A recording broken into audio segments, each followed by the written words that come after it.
नमस्कार दोस्तों, मैं आशीष विश्वकर्मा आप सभी का हमारे ऑनलाइन प्लेटफॉर्म धैर्य आईएएस में स्वागत है। मित्रों, आज हम भारत की नदियों का दूसरा टॉपिक लेकर के आए हैं जिसका नाम है भारतीय नदी प्रणाली। आज हम समझेंगे कि भारतीय नदी प्रणाली के कितने कालक्रम होते हैं। तो एक है हिमालय नदी और एक है प्रायद्वीपीय नदी।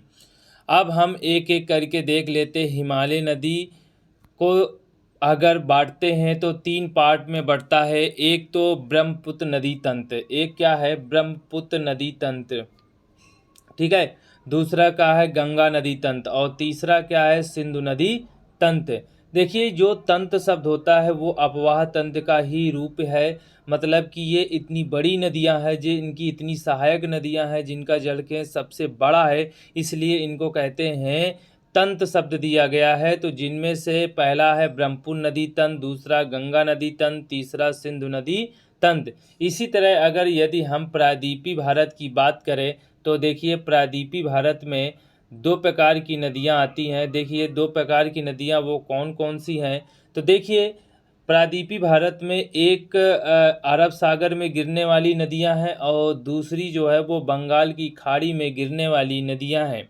अरब सागर में गिरने वाली नदियों का क्रम उत्तर से दक्षिण की तरफ देखते हैं। जैसे उत्तर से दक्षिण की तरफ जो पहली नदी है वो लूनी नदी है, दूसरी साबरमती नदी है, तीसरी माही नदी है और चौथी नर्मदा नदी है, फिर ताप्ती नदी है, फिर मांडवी नदी है।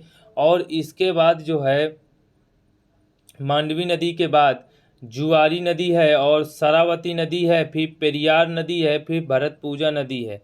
देखिए, उत्तर से दक्षिण का एक क्रम आपको मिल गया है और उत्तर से दक्षिण की नदियों का क्रम आप जरूर याद कर ले, जिसमें कि उत्तर से दक्षिण में जो पहली नदी, उत्तर से दक्षिण की तरफ जो पहली नदी है वो लूनी नदी है, दूसरी साबरमती नदी है, तीसरी माही नदी है और चौथी नर्मदा नदी है, पांचवी ताप्ती नदी है, छठी मांडवी नदी है, सातवीं जुआरी नदी है, आठवीं शरावती नदी है, नौवीं पेरियार नदी है और 10 भरतपूजा नदी है। इसके बाद हम देख लेते हैं बंगाल की खाड़ी में गिरने वाली नदियों का क्रम उत्तर से दक्षिण की तरफ। देखिए, ये हुगली नदी है और हुगली नदी जो है, फिर इसके बाद क्या है दामोदर नदी है, फिर स्वर्णरेखा नदी है, फिर वैतरणी नदी है, फिर ब्राह्मणी नदी है और ये महानदी है। फिर इसके बाद गोदावरी नदी है, फिर कृष्णा नदी है, फिर पेन्नार नदी है, फिर कावेरी नदी है। इसके बाद जो है वैंगाई नदी है। इसके बाद क्या है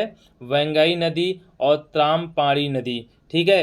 तो अरब सागर में गिरने वाली जितनी नदियां हैं, जैसे लूनी नदी है, साबरमती नदी है, माही नदी है, नर्मदा नदी है, ताप्ती नदी है, मांडवी नदी है, जुआरी नदी है, शरावती नदी है, पेरियार नदी है, भरतपूजा नदी है। इसी तरह बंगाल में खाड़ी में गिरने वाली नदियों का क्रम देख लेते हैं। उत्तर से दक्षिण क्या है, तो उत्तर से दक्षिण में जैसे हुगली नदी है, दामोदर नदी है, स्वर्णरेखा नदी है, वैतरणी नदी है, ब्राह्मणी नदी है, महानदी है, गोदावरी नदी है, कृष्णा नदी है, पेन्नार नदी है, कावेरी नदी है, वेंगाई नदी है, ताम्रपाणी नदी है, ठीक है। तो हम प्रायद्वीपीय भारत के 2 पार्ट्स हमने किए थे, एक अरब सागर में गिरने वाली नदी, एक बंगाल की खाड़ी में गिरने वाली नदियाँ। इनके बारे में हमने जो है नदियों का जो है उत्तर से दक्षिण का क्रम हमने देख लिया है।